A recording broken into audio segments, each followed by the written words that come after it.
Did you know? In 2012, cyclist Lance Armstrong was banned from all sports forever after an investigation concluded that he has 700 legs. Did you know?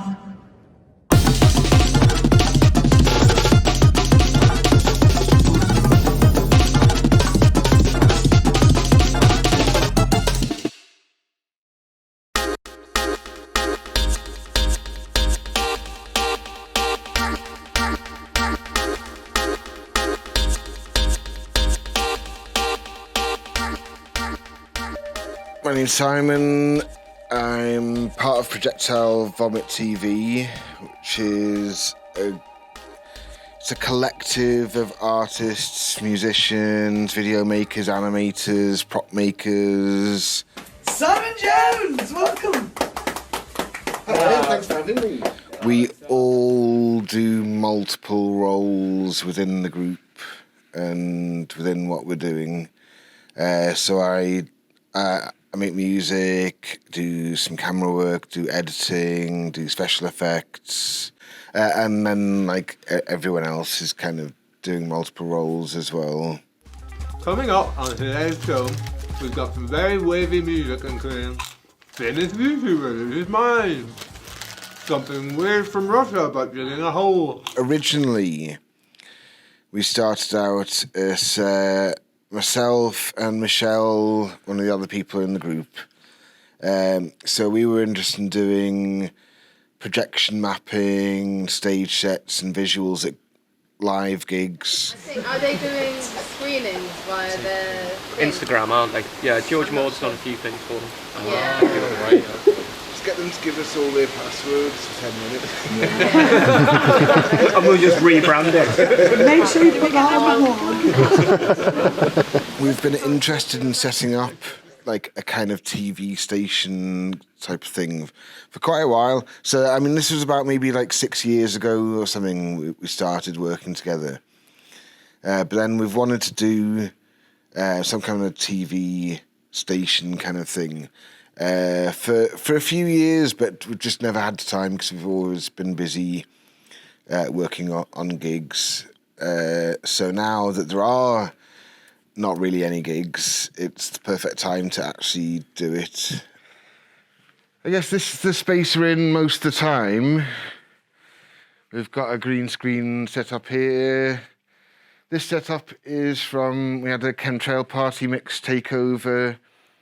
So a load of DJs and musicians playing. And we got them to set their gear up on here and then video them while they're playing. And then put and then we videoed them dancing with their backs to us so we could put a little crowd in front of the DJ.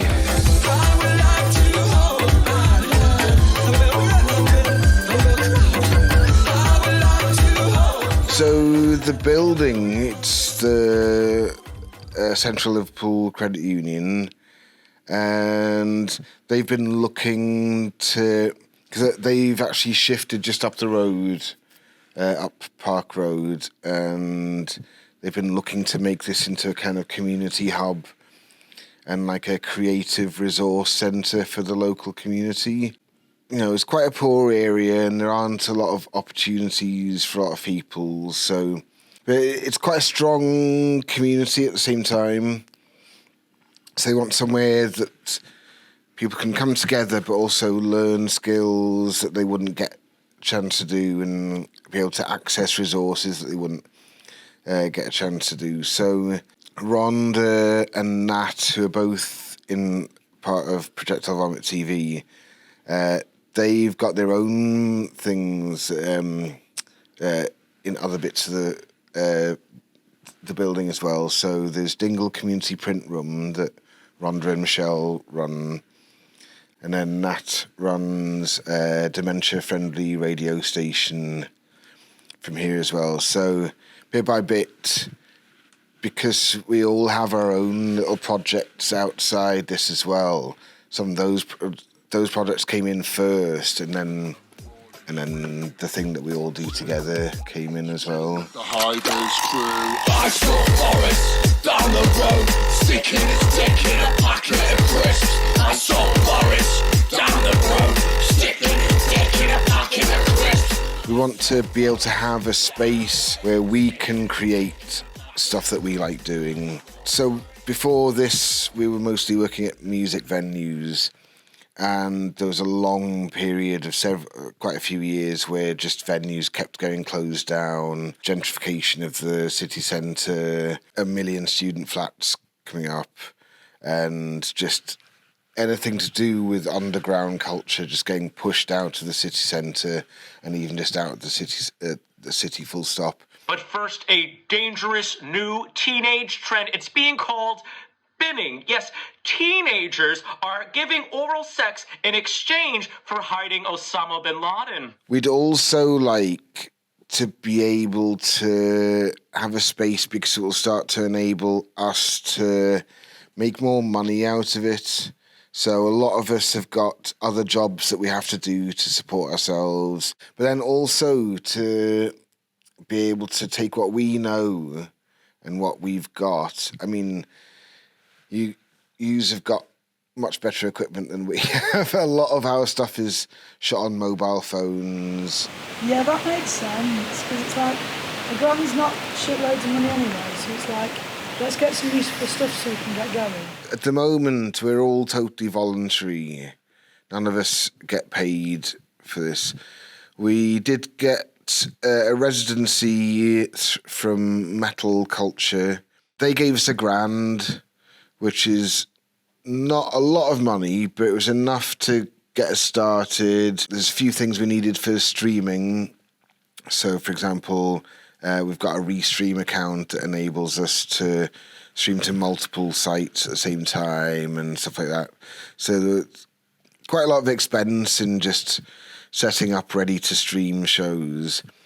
But then there's variously between, say, maybe 7 and 10 of us in the group. So in terms of actually paying ourselves out of £1,000, that's fuck all.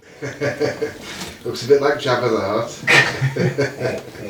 Hutt. We've also got a Patreon, which is starting to build up now. The more shows we do, the more we get. But that's currently reached a level where we're now covering all of our subscriptions for a year and insurance, stuff like that. We're working towards putting an Arts Council funding bid in next, which will actually hopefully pay us and also some contributors to the show as well, because part of what we want to do is not just be able to pay ourselves, but also be able to pay people who contribute to the show.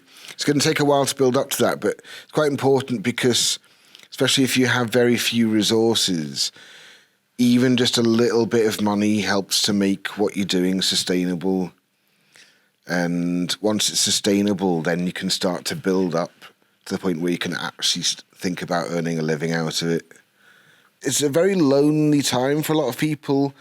A lot of people feel really disconnected to the world and people around them.